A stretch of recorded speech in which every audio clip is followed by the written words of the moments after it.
आज हम स्टार्ट करेंगे एक्सरसाइज 8.2। उससे पहले हम समझेंगे कि है ना जनरल टर्म कैसे लिखते हैं, मिडिल टर्म कैसे लिखते हैं, लास्ट से फिफ्थ टर्म कैसे लिखेंगे, लास्ट से सेकंड लास्ट टर्म कैसे लिखेंगे, उसके बारे में समझेंगे। और उससे 8.2 एक्सरसाइज स्टार्ट करने से पहले हम कुछ एग्जांपल्स को देखेंगे जिससे हम इसको अच्छे से और समझ सके। और कुछ अच्छे एग्जांपल्स जो एनसीईआरटी में मेंशन है उसे हम पहले करेंगे, उसके बाद हम स्टार्ट करेंगे एक्सरसाइज 8.2। ठीक है, तो अब हम स्टार्ट करते हैं जनरल टर्म और मिडिल टर्म कैसे लिखते हैं। जनरल टर्म,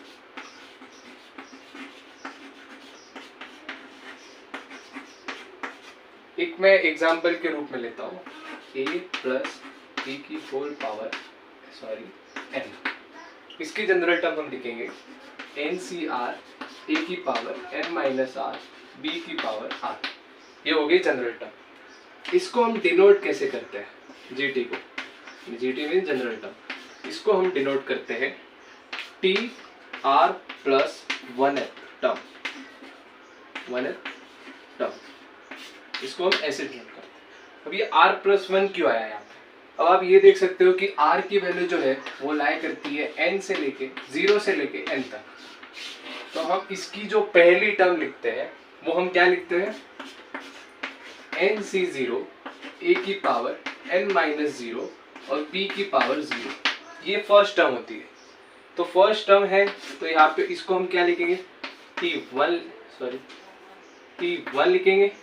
अब इस T1 को यहाँ पे क्या लिख सकते हैं, इसके अकॉर्डिंग इसे क्या लिखा जाएगा, T0 प्लस 1। यहाँ पे R क्या है, 0 है। Got it? तो ऐसे हम लिखते हैं जनरल टर्म, और जनरल टर्म में फर्स्ट टर्म इसे लिखते हैं, इसलिए R की वैल्यू 0 ली तो T की फर्स्ट टर्म क्या आएगी, ये है। ओके, अब हम समझेंगे कि इसके मिडिल टर्म कैसे लिखते हैं। मिडिल टर्म में भी दो होता है, अगर पावर ऑड हुई या इवन हुई, तो दोनों के बारे में हम अभी समझेंगे। अब हम स्टार्ट करते हैं मिडिल टर्म के बारे में। मिडिल टर्म,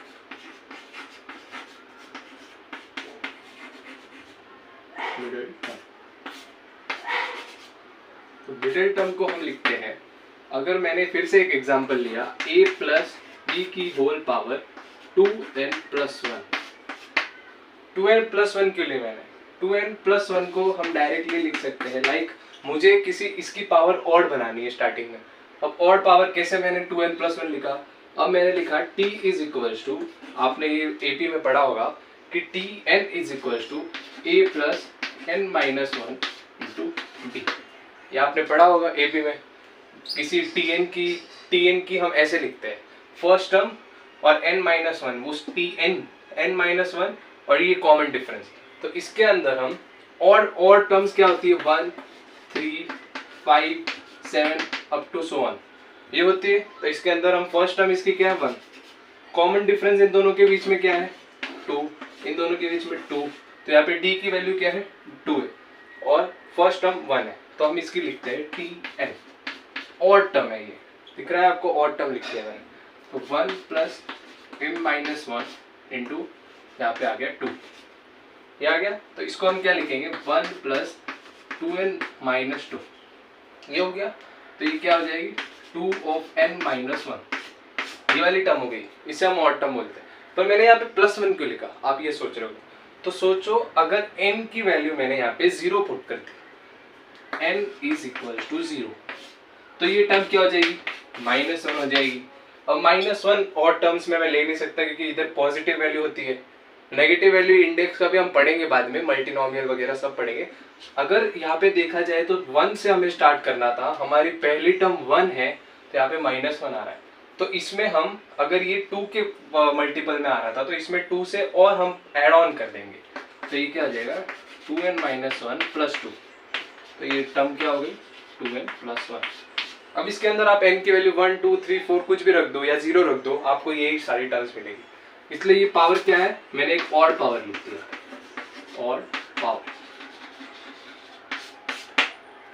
ठीक है, अब ऑड पावर से अपन समझ सकते हैं कि a प्लस बी की वैल्यू, मैंने फिर से एक एग्जांपल के मान लिया, ये है 17। ठीक, ये मैंने एक एग्जांपल माना है। अब इस a प्लस बी की पावर 17, तो इसको हम लिख सकते हैं, इसकी मिडिल टर्म लिखने के लिए यहाँ पे होगा T R प्लस 1। ये इसकी जनरल टर्म लिखते हैं हम फिर से, एन सी आर ए की power N minus R B की पावर आर। अब मुझे इसमें मिडिल टर्म निकालनी है। मिडिल टर्म 17 की मिडिल टर्म क्या हो सकती है? आप सोच सकते हो कि इसकी मिडिल टर्म हो सकती है या फिर 17/2 जो आ रही है लगभग 8.5। तो इसकी मिडिल टर्म या तो 8 होनी चाहिए या तो 9 होनी चाहिए। सही है। तो अब इसे हम समझते कैसे लिखेंगे। इसमें हमें क्या करना है, t की वैल्यू n प्लस 1/2 करना है। n यहाँ पे क्या है 17, प्लस 1 करेंगे तो 18/2। तो ये जो वैल्यू आएगी t की वैल्यू यहाँ पे 17 पुट करूंगा मैं, तो ये t9, ये इसकी जनरल टर्म की एक वैल्यू होगी। दूसरी वैल्यू इसकी मिडिल टर्म क्या आ गई, एक ही आ गई। अब आप सोचोगे कि इसकी मिडिल टर्म क्या यही होगी? नहीं, इसकी मिडिल टर्म एक और होगी जो मैं डायरेक्टली इसमें से 9 को माइनस करके निकाल सकता हूं, जो आएगी t8। क्योंकि आपने अगर मैं कैसे बोल सकता हूं कि n ऑड होने के बाद ये दोनों टर्म्स, दो टर्म कैसे आई, दो मिडिल टर्म कैसे आई, तो उसके बारे में मैं इसे मिटा के फिर से समझाता हूँ। आपने बचपन में एक फॉर्मूला पढ़ा होगा a प्लस बी की होल पावर क्यूब। तो फॉर्मूला आया कैसे था? तो फॉर्मूला इस तरह से आया था कि a प्लस बी का whole cube is equal to, इसको अपन एक मतलब फिर से जनरल टर्म में लिखेंगे, एन सी आर ए की power n minus R B की पावर r। यहाँ पे n क्या है 3 है, तो ये 3 ये 3 ये हो गई इसकी जनरल टर्म। अब इसे हम उस तरह से खोलेंगे, नॉर्मली खोलेंगे तो क्या होगा 3c0 a की पावर 3 b की पावर 0 प्लस 3c1 a की पावर 2 b की पावर 1 प्लस 3c2 a की पावर 1 b की पावर 2 प्लस 3c3 a की पावर 0 b की पावर 3। ये था। अब इसे हम लिखते हैं, क्या आएगा a क्यूब प्लस 3c1 होता है, मैंने आपको बताया था nc1 और n माइनस 1 दोनों की वैल्यू होती है n। ठीक है, a 3a square b plus 3ab square plus b cube आया। ये यहाँ से यही आया, यही हम फॉर्मूला पढ़ते थे। तो ये फॉर्मूला कैसे डिराइव हुआ था? पीएनसी के वजह से, परम्यूटेशन एंड कॉम्बिनेशन से। तो कॉम्बिनेशन से ये फॉर्मूला डिराइव हुआ था। ठीक है, तो ये हमने देखा कि इसकी मिडिल टर्म क्या आ रही है, ये 2 आ रही है। अब एक बार हमें ना a प्लस बी की होल पावर 5 को समझते हैं।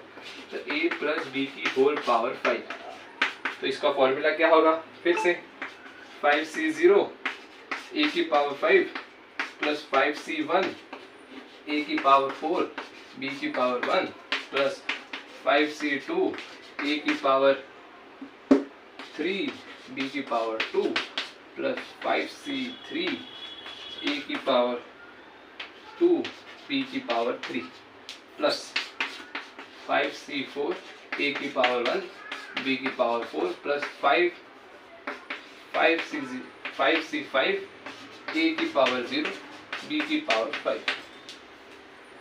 एक बार मैं इसे ऊपर से बिठा देता हूँ। ठीक है, तो अब इसे ऊपर लिखते हैं।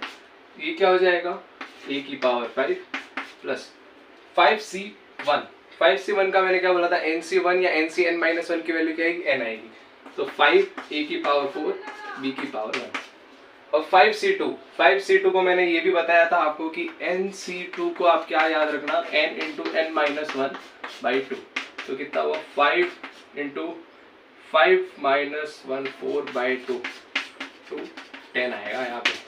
तो ये हो जाएगा 10 a cube b square plus same 5c n minus 2 या nc2 दोनों सेम हो जाएगा। तो यहाँ पे आ जाए a square b cube plus 5 a की पावर 1 b की पावर 4 प्लस b की होल पावर 5। अब यहाँ पे भी आप देख सकते हो कि इसके मिडिल टर्म क्या आ रही है, ये और ये 2 टर्म्स आ रही है। तो ये इधर से आप समझ सकते हो कि अगर किसी की पावर a प्लस बी या एनी फंक्शन की पावर अगर कुछ और हो तो उसकी 2 मिडिल टर्म्स आएगी। और वैसे ही इवन टर्म्स होगी तो इवन के बारे में आपको पता है, जैसे a प्लस बी का होल स्क्वायर का फॉर्मूला क्या होता है, a square plus 2ab plus B square. Middle term कितनी, एक ही आएगी।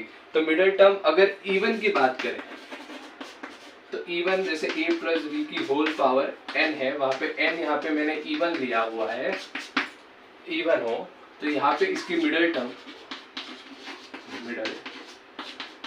जो होगी वो होगी p की n/2, ये इसकी मिडिल टर्म हो जाएगी। समझ गए मिडिल टर्म का कंसेप्ट। अब हम आगे बढ़ते हैं, r की वैल्यू कैसे समझेंगे हम वो समझते हैं। अब हम पढ़ेंगे लास्ट से 5th टर्म, लास्ट से 10th टर्म, लास्ट से 15th टर्म, ऐसा अगर कोई पूछ ले तो उसे कैसे सॉल्व करते हैं। ठीक है, तो हम सबसे पहले एक एग्जांपल लेते हैं, सेम एग्जांपल a की power b, a plus B की होल पावर n, जिसको हम लिखते हैं NCR, a की power n minus r, b की पावर r। ये इसकी जनरल टर्म है। इसमें मुझे अभी किसी ने एक क्वेश्चन पूछा कि find third term from last, third term from last. तो इसे मैं एक बार ट्रिक से समझाता हूँ, उसके बाद मैं इसे जनरल मेथड से आपको बता दूंगा। सबसे पहले मैं ट्रिक के लिए देखूं तो आप ये समझ सकते हो कि इसने मुझे लास्ट या थर्ड टर्म पूछी है। अगर मैं इस टर्म को इसके साथ इंटरचेंज कर दूं तो वो third term from the first हो जाएगी। एक बार समझते हैं इसको, एक बार मैं ट्रिक से बताता हूँ और फिर जनरल से निकालता हूँ। अगर दोनों मैच कर जाए तो आपको समझ में आए। तो p प्लस a की होल पावर n, तो इसकी जनरल टर्म क्या होगी, NCR, a की पावर b की पावर n माइनस r और a की पावर r, ये इस टर्म की जनरल टर्म हो गई। अब इसे अपन क्या लिखेंगे, p की पावर r प्लस 1/8 टर्म। अब यहाँ पे मुझे बोला है थर्ड टर्म, तो r क्या होगा यहाँ पे, r plus 1 is equal to 3 put कर देंगे, r यहाँ से आ जाएगा 2। ठीक है, अब इसमें पुट करके देखते हैं, NC2 b की पावर n माइनस 2, a की पावर 2, a की पावर 2, ये है इसकी term, third term from the last. From trick मैंने इन दोनों को इंटरचेंज करके डायरेक्टली ट्रिक से सॉल्व किया, तो ये इसकी टर्म आई। अब मैं ट्राई करता हूँ इसको दूसरे मेथड से, जनरल मेथड से, कि a प्लस बी और इसकी third term from the last निकालते हैं। अब सबसे पहले हम समझते हैं third term from the last होगी क्या। तो इसकी जनरली हम लिखते हैं तो a प्लस बी की होल पावर n की, तो ये होता क्या है, NC0 a की power n plus NC1 a की पावर n माइनस 1 b की पावर 1, ऐसे चलते जाएगा और आ जाएगा a की पावर 0 b की पावर n और NCn। आप देख सकते हो ये टर्म 0 से स्टार्ट होती है और जाते जाते जाते कहाँ जाती है, n तक जाती है। मुझे उसने third term from the last पूछा है, तो third term from the last लिख के देख लेते हैं। ये लास्ट टर्म है, लास्ट टर्म क्या है यहाँ पे, NCn। इसके पहले वाली टर्म क्या आएगी, NCn माइनस 1, a की पावर 1, b की पावर n माइनस 1। इससे और पहले आते हैं plus NCn minus 2, NCn minus 2 a square b की पावर n माइनस 2। अब मैं इसे देखता हूँ, ये लास्ट से होगी फर्स्ट टर्म, ये लास्ट से होगी सेकेंड टर्म, ये लास्ट से होगी थर्ड टर्म। ठीक है, NCn माइनस 2 यहाँ पे NC2 है। अभी मैंने आपको फिर से बता देता हूँ, ये NCn minus r is always equal to NCR। ये चीज सबसे मेन है, ये बाइनोमियल में बहुत यूज आता है, इसे आप याद रखो। NCn minus r is equal to NCR। तो आप देख सकते हो third term from the last और इधर से ये टर्म दोनों सेम हो गई। इसको अपन ऐसे भी लिख सकते हैं, NC2 a की पावर 2 b की पावर n माइनस 2, ये और ये। Got it? अब हम एग्जाम्पल 5 के बारे में देखेंगे। Find a if 17th and 18th term of the expansion of 2 plus a की पावर 50 are equal। तो 17th और 18th टर्म इस एक्सपांशन की इक्वल है, तो उसमें मुझे a को निकालने को बोला है उन्होंने, a निकालने को बोला है। ठीक है, दैट्स ऑल। आप भी पॉज करके एक बार ट्राई करना, फिर अगर आपका आंसर मैच करे तो you are understanding what I mean. Okay, चलो 17th टर्म, तो सबसे पहले मैं जनरल टर्म लिख लेता हूँ। इसकी जनरल टर्म क्या होगी, 50 CR 2 की पावर 50 माइनस R और ए की पावर आर। ये इसके जनरल टर्म हो गई। अब मुझे उसने 17th और 18th टर्म बोला है। अब इसमें अगर 17 लिखना है तो मैंने आपको क्या बताया था, R plus 1 is equal to 17 put कर दो। तो यहाँ से आर कितना आ गया, 16 आ गया। तो निकालते हैं अपन T17 टर्म। T17 क्या होगा, 50C16 2 की पावर 50 माइनस 16, 50 माइनस 16 कितना होता है 36 और a की पावर 16। ये हो गई T17। T18 में निकाल लेते हैं, r plus 1 is equal to 18, r यहाँ से आ गया 17। ठीक है, तो T18 निकालते हैं। T18 50C17 सॉरी 2 की पावर 50 माइनस r, 50 माइनस 17 कितना होता है 52 की पावर, ये 4 होगा, सॉरी माय फॉल्ट, सॉरी। तो 16, हाँ ठीक है, ये हो जाएगा 13 और a की पावर 17। अब इन दोनों को इक्वल करने को बोला है, तो ओके चलो इक्वेट कर देते हैं यहाँ पे। 50C16 a की पावर 16 2 की power 34 is equal to 50C17 a की पावर 17 और 2 की पावर 33। Am I correct? 33। तो 33 ये कैंसिल, यहाँ पे एक 2 बचा, ये कैंसिल, यहाँ पे एक a बचा। 50 को एक बार खोलते हैं, 50C16 into 2 is equals to 50C17 a। अब मैं आपको एक अच्छा तरीका बताऊंगा नया सा, जिससे आप इसको इतना बड़ा कैलकुलेशन सॉल्व करने से बेहतर है कि आप इसे एक शॉर्ट से मेथड से जो आपके एनसीईआरटी में मेंशन है, तो उससे आप करोगे तो इसका आंसर बहुत डायरेक्टली निकल जाएगा। तो उसका आंसर मैं आपको बताता हूँ, एक बार मैं ये मिटा देता हूँ।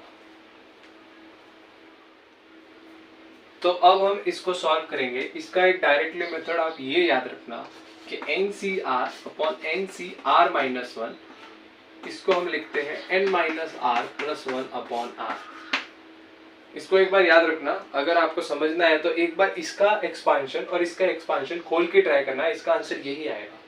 तो अब इसके अंदर हम इसकी NCR, इसको हम एक बार और अच्छे से लिखते हैं, 2 upon a is equal to 50C17 upon 50C16। ठीक है, NCR अपॉन NCR माइनस 1 ये है। तो यहाँ पे R कितना है 17 and 50। तो 50 माइनस 17 प्लस 1 अपॉन 17 ये है इसका। तो क्या आएगा 50 प्लस ये माइनस 16 34 अपॉन 17, 2 आ गया, 2 आ गया। अब इधर पुट कर दो, तो 2 by a is equal to 2। तो यहाँ से अपन देख सकते हैं a की वैल्यू 1 आ रही है। ऑलराइट, अब हम करेंगे example number 7। Find coefficient of x की पावर 6 y की और x की पावर 6 into y की power 3 in the expansion of x plus 2y की होल पावर 9। आप एक बार खुद ट्राई करना स्टॉप करके, वरना मैं करके बताता हूँ। ठीक, लेट्स स्टार्ट। तो इसकी पहले जनरल टर्म लिखेंगे हम 9CR x की पावर 9 माइनस r 2 की पावर r और y की पावर r। अब इसने पूछा सबसे पहले चीज कोएफिशिएंट है। कोएफिशिएंट वो होता है जो x की, ये जो पूछा है इसके साथ जो जितनी भी वैल्यूज है उन सबको हम कहते हैं कोएफिशिएंट्स। वो इन सब की आगे, जैसे ये 2 यहाँ पे इंक्लूडेड है तो इस कोएफिशिएंट में 2 भी काउंट होगा। पर अगर कभी वो पूछ ले कि बाइनोमियल कोएफिशिएंट, तो बाइनोमियल कोएफिशिएंट में ये 2 भी कैंसिल आउट हो जाएगा, ये भी काउंट नहीं होगा। ओनली क्या काउंट होगा, ये वाला। इससे हम बोलते हैं बाइनोमियल कोएफिशिएंट, और ये जो इसके साथ अगर जुड़ जाए तो इसे हम बोलते हैं कोएफिशिएंट। ओके, समझ में आया? तो अब हम करते हैं इसका। इसमें इसने पूछा है x की पावर 6 और y की पावर 3। अब मुझे x की पावर 6 बनाना है, तो x की पावर 6 बनाने के लिए 9 माइनस r की इक्वल टू 6 पुट कर दो एक बार, क्योंकि हमें 6 बनाना है। तो ये क्या हो जाएगा, 6 को इस साइड भेजा, r को उस साइड भेजा, तो यहाँ से r की वैल्यू 3 आ रही है। और वही हमें चाहिए थी कि अगर y के ऊपर r की वैल्यू 3 आएगी तभी इन दोनों का कोफिशिएंट बनेगा, x की पावर 6 और y की पावर 3 का। तो यहाँ पे आ जाएगा r की वैल्यू हमने 3 निकाली, तो 9c3 2 की पावर 3 x की पावर 6 और y की पावर 3। तो ये है इसका कोफिशिएंट। इस कोफिशिएंट को अब आप एक खोल के कर सकते हो, वरना मैं आपको बता देता हूँ इसे कैसे करते हैं। तो 9 into 8 into 7 into 6 factorial whole divided by 3 into 2 into 6 factorial. तो ये और ये कट जाएगा, 3 2 जा 6 होता है, तो 3 ये इससे 3 कटा, तो ये 4 हो गया, 4 3 जा 12 इंटू 7 12 7 72 84 और इंटू 2 का क्यूब इंटू एक्स की पावर 6 वाई की पावर 3। तो ये कितना हो जाएगा, 84 इंटू 8 कर लो, 84 इंटू 8 8 4 जा 32 3 2 8 8 जा 64 64 67, ये हो जाएगा इसका आंसर। ओके, अब हम स्टार्ट करते हैं एक्सरसाइज 8.2। एक्सरसाइज 8.2 का पहला क्वेश्चन है x प्लस 3 की होल पावर 8। इसमें वी हैव टू फाइंड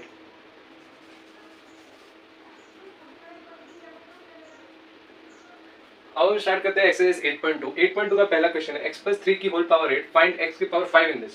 तो इसका सबसे पहले जनरल टर्म gt लिखेंगे अपन, जो होता है tr प्लस 1 टर्म जो होती है 8cr x की पावर 8 माइनस r और 3 की पावर r। अब इसमें हमें इन्होंने पूछा है कि x की पावर 5, तो x की पावर 8 माइनस r है, इसको हम 5 के इक्वल कर देंगे। 8 माइनस r, इसे हम रफ वर्क में करेंगे हमेशा। 8 minus r is equal to 5, तो यहाँ से r की वैल्यू आ गई 3, r आ गया 3, पुट कर दो आंसर आ जाएगा। तो r3 तो 84th टर्म है, which is equal to 8c4, r क्या गया 3 आया था ना, सॉरी 8c3 x की पावर 5 और 3 की पावर 3, ये है इसका। हाँ, तो इसको सॉल्व कर देते हैं। 8 7 6 into 5 factorial whole divided by 3 into 2 into 5 factorial. इससे ये कट गया, 3 2 जा 6, ये कट गया, 5 7 जा 56 इंटू 3 3 जा 27।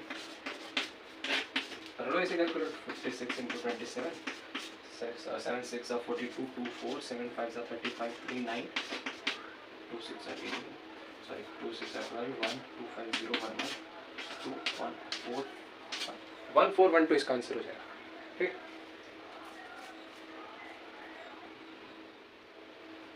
अब हम करते हैं question number 4, x square minus y x की whole power 12 where x is not equal to 0। ठीक है, इसकी फिर से जनरल टर्म जीटी लिखेंगे, जीटी ही पूछा है इस क्वेश्चन में। तो 12cr एक्स की power 24 minus 2r, obviously x square लिखा हुआ है, 12 माइनस आर आता है, 2 से मल्टीप्लाई किया 24 माइनस 2r माइनस 1 की power r y into x की होल पावर r, ये है 12cr एक्स की पावर 24 माइनस 2r। यहाँ से एक r और आएगा x का, यहाँ पे प्लस r और माइनस 1 की पावर r और y की पावर r। तो 12cr x की पावर 24 माइनस r माइनस 1 की पावर r और y की पावर r, ये हो जाएगा इसका आंसर। ये इसकी जीटी बन जाएगी, जीटी मतलब जनरल टर्म।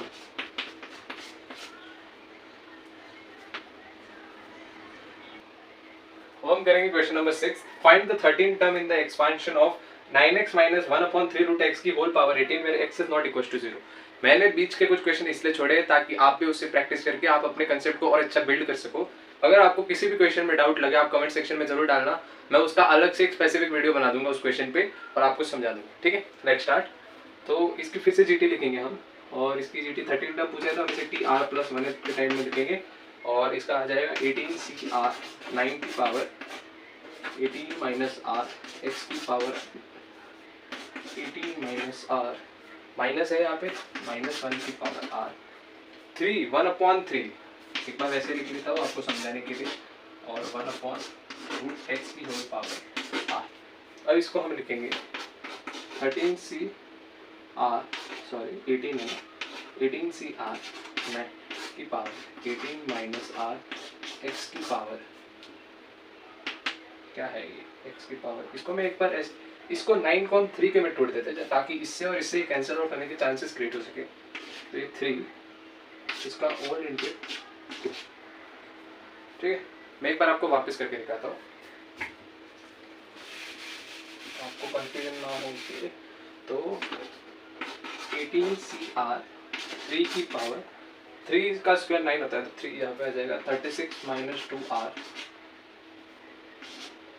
x की पावर 18 माइनस R माइनस 1 की पावर R 3 की पावर 1/3 उसकी 3 की power minus R is also equal to 1/3 की पावर R और 1/x की ये हो जाएगा x की पावर, सबसे पहले यहाँ पे माइनस हाफ और बाहर R आ जाएगा, ठीक है। तो इसका हो जाएगा 18CR 3 की पावर 36 माइनस 2R और यहाँ से माइनस R, तो 36 माइनस 3R और x की पावर 18 माइनस R, यहाँ से -1 इंटू R तो माइनस R/2, तो ये हो जाएगा x की पावर 18 माइनस R -R/2 -1 की पावर। अब इसने बोला है मुझे कि मुझे 13 टर्म बताओ in the expansion of this, okay 13 term बतानी है। अब T13 मतलब R की वैल्यू क्या होनी चाहिए, तो इसको रफ वर्क में आगे ऊपर कर देता हूँ मैं, 13R यहाँ से 12 पूछा मैंने कि R को 12 पुट कर दो, ठीक है, पुट कर दो इसके अंदर R की वैल्यू 12, तो ये हो जाएगा 18C12 3 की पावर 36, 3 इंटू 12 36 कट जाएगा 0, x की पावर 18 माइनस R के जगह पे मुझे कितना पुट करना है 12 पुट करना है, तो 18 माइनस 12 कितना होता है 6 और 6 माइनस 18 माइनस 12 6 बचा, 6 माइनस 12/6, है करेक्ट, 18 माइनस 12 यहाँ पे 6 हो जाएगा और 12/6 ये 0 हो जाएगा, हाँ ये भी 0 हो गया, यानी -1 की पावर 12, तो इसका बचेगा सिर्फ आंसर इसका आएगा 18C12। आप इसे सॉल्व कर सकते हो, इसका आंसर आ जाएगा, ठीक। तो अब हम करेंगे question number 10, the coefficient of r minus 1th rth and r plus 1th term in the expansion of x plus 1th की power n are in ratio of 1:3:5, then find n and r। तो इस question में हमें बोला गया कि r minus 1th term, rth term और r plus 1th term ये 1:3:5 के रेशियो में है, तो इससे हमें इक्वेट करके हमें n और r निकालना है। तो सबसे पहले हम समझते हैं कि इस क्वेश्चन को करेंगे कैसे, इसका थॉट प्रोसेस क्या होगा। तो सबसे पहले हमें ये कहा गया है कि इन तीनों टर्म ये इस रेशियो में है, तो सबसे पहले हम इसका 1 और 3 का रेशियो अलग से एक बार ट्राई करेंगे और 3 और 5 का करेंगे या 1 और 5 का, जिससे हमें 2 या 3 इक्वेशंस मिलेंगे, क्योंकि हमारे पास वेरिएबल्स 2 है, इसमें वेरिएबल 2 है तो हमें 2 इक्वेशन की जरूरत होगी, पर हम यहाँ से 3 इक्वेशंस निकाल सकते हैं।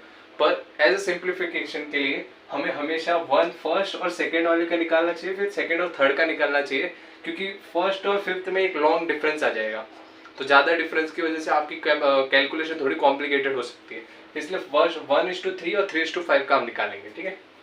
1:3 सबसे पहले हम जनरल टर्म लिखते हैं इसकी, तो x plus 1 की whole power n is equal to TR plus 1th term निकालेंगे हम इसकी, जो इसकी ये वाली टर्म हो जाएगी, तो वो है NCR x की पावर n माइनस r और 1 की पावर समथिंग r, कुछ भी होगा नहीं रहेगा, तो ये इसकी TRth plus 1th टर्म हो गई। और मुझे rth टर्म निकालनी है, अगर r plus 1th टर्म ये है तो rth टर्म क्या होगी, r minus 1 हो जाएगा यहाँ पे, r minus 1 हो जाएगा यहाँ पे, तो इसकी TRth टर्म क्या हो जाएगी NCR minus 1 x की power n minus r minus 1, ये हो गई इसकी rth टर्म। और मुझे r minus 1th टर्म चाहिए, तो r minus 1th टर्म मतलब यहाँ पे -2 आएगा, तो यहाँ पे r minus 2 होना चाहिए, तो ये हो जाएगा r minus 1th टर्म हो जाएगी NCR minus 2 x की power n minus r minus 2, ये हो जाएगी। इसको और अच्छे से लिख लेते हैं, NCR x की power n minus r plus 1 और ये हो जाएगा NCR minus 2 सॉरी या n minus 1 और x की power n minus r plus 2, ये हो गई हमारी ऑल 3 इक्वेशंस। अब हम इसे 1:3 और 3:5 में सॉल्व करेंगे, ठीक है। तो अब हम इस 2 इक्वेशन से n और r को निकालेंगे। सबसे पहले मैंने जो आपको ट्रिक बताई थी उस ट्रिक को इस्तेमाल करते हैं, इसको एक बार मैं उल्टा करके लिखता हूँ, तो NCR minus 1 upon NCR minus 2 is equal to 3 हो गया।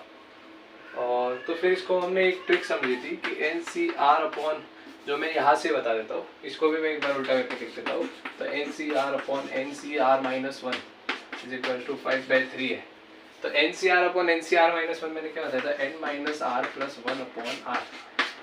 5 बाई 3 होगी, यहाँ से इक्वेशन बना लेते 3n minus 3r plus 3 is equals to 5r। तो 3n plus 3 is equals to 8r। ये इक्वेशन यहाँ पे बन गई। सिमिलरली इसमें भी n माइनस, यहाँ पे r की जगह पे r माइनस 1 है, तो r minus 1 plus 1 upon r minus 1 is equals to 3। तो ठीक है, n minus r plus 2 is equals to 3r minus 3. I am correct? Yeah, I am correct. Okay. तो n plus यहाँ से 5 is equals to 4r हो गया। ये equation वो इक्वेशन इसमें एक बार 2 से मल्टीप्लाई कर देते हैं ताकि दोनों की राइट हैंड साइड इक्वल हो जाए। 2n plus 10 is equals to 8r multiply by 2। तो अब इस इक्वेशन 1 और इस इक्वेशन 2 को इक्वेट कर देता है, यहीं पे इक्वेट कर देते हैं। इक्वेट इक्वेशन 1 एंड इक्वेशन 2, तो क्या हो जाएगा, 3n plus 3 is equals to 2n plus 10। यहाँ से n ये इधर आया वो उधर गया, तो n यहाँ से 7 आ रहा है, n 7 आ रहा है। इसी इक्वेशन में एक बार n की वैल्यू 7 पुट करते हैं, तो 14 plus 10 is equals to 8r। यहाँ से r की वैल्यू 3 आ रही है। ओके